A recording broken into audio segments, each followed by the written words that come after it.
Verizon recently bought out Yahoo, which owns various sites and services many people use, such as Tumblr and Flickr. Prior to this, Yahoo had partnered with AT&T, a competitor of Verizon's. This partnership apparently allowed AT&T customers to log into various Yahoo services, Flickr, and Tumblr with their AT&T accounts. Basically, the services were linked to att.net in a similar way to how many services link to Google or Facebook to allow easy account creation and login. The competitor buying out services has led to this link being eliminated, meaning that anyone using that link to log in has to make some changes in order to keep accessing their accounts. That part seems predictable enough, though I'm sure it's quite annoying. I can only imagine if I had to fix a bunch of sites linked through my Google or Facebook account, but it's understandable why two companies that compete with each other wouldn't want to work together in that way. What doesn't make so much sense, however, is the fact that users have to use a completely different email. I'll admit, I'm no expert on how these kinds of links work. Maybe there's some technical reason why. If you know one, feel free to share that information. But to me, the idea of not being able to use any email address from an entire list of domains just because the companies part ways doesn't make much sense.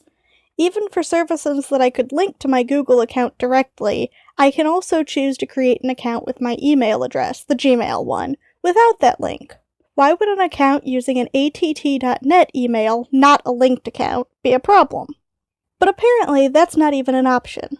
According to a Heads Up article on Tumblr's help pages, people will not be able to log into Yahoo services or Tumblr with any email address from the domains att.net, ameritech.net, bellsouth.net, flash.net, nvbell.net, pacebell.net, prodigy.net, sbcglobal.net, sn.net, swbell.net, or wands.net? I don't know.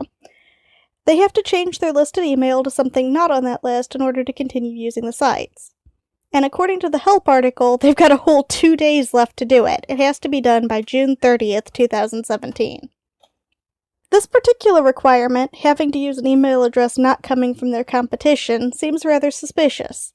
While the removal of the link just comes from a contract coming to an end and not being renewed partnering their two companies, restrictions of what email domains you can use to sign up for accounts isn't exactly common.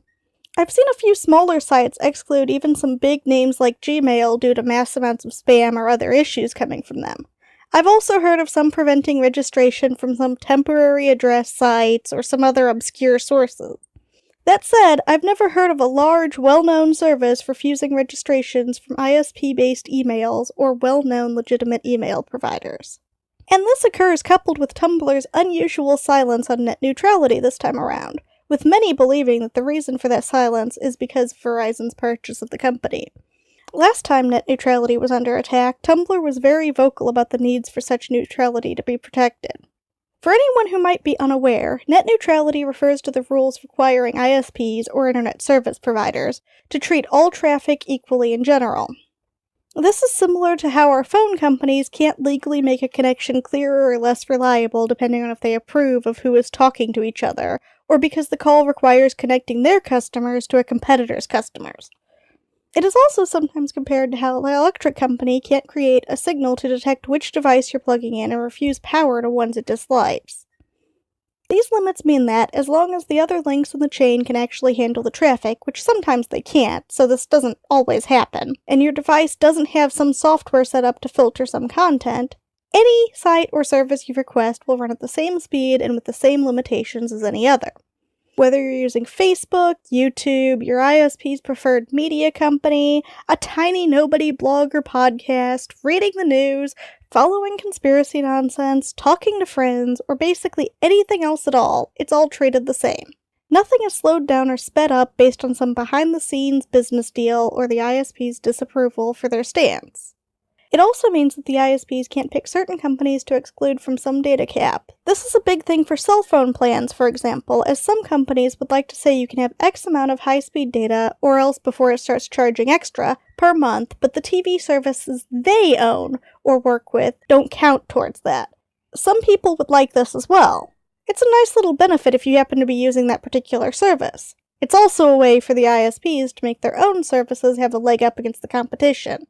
If you use DirecTV, you'd be pushed to use AT&T, as they own the satellite company. In the reverse, if you use AT&T for your phone, you'd be pushed to use DirecTV over any competition, including online streaming services such as Netflix. Unsurprisingly, the actual ISPs, including the big cell phone companies, aren't exactly fans of these limitations and requirements. Verizon has been openly against net neutrality in the past, and as I said, this time around Tumblr, which they now own and who was vocal in favor of net neutrality last time, has been uncharacteristically quiet on the issue. While, like with the email issue mentioned earlier in this video, this may actually not be malicious, it's certainly rather suspicious. Or at least I happen to think so, and so do quite a few Tumblr users and various news sites. I'll link to a few of them in the description below. Thanks for hearing me out, and as always, civil discussion, suggestions, and constructive criticism are welcome in the comments or via social media. Feel free to rate, comment, and share. If you want to hear more from me, subscribe and click the bell for notifications. Stick around through the credits for a link to another video, or check out the description for any sources that I used.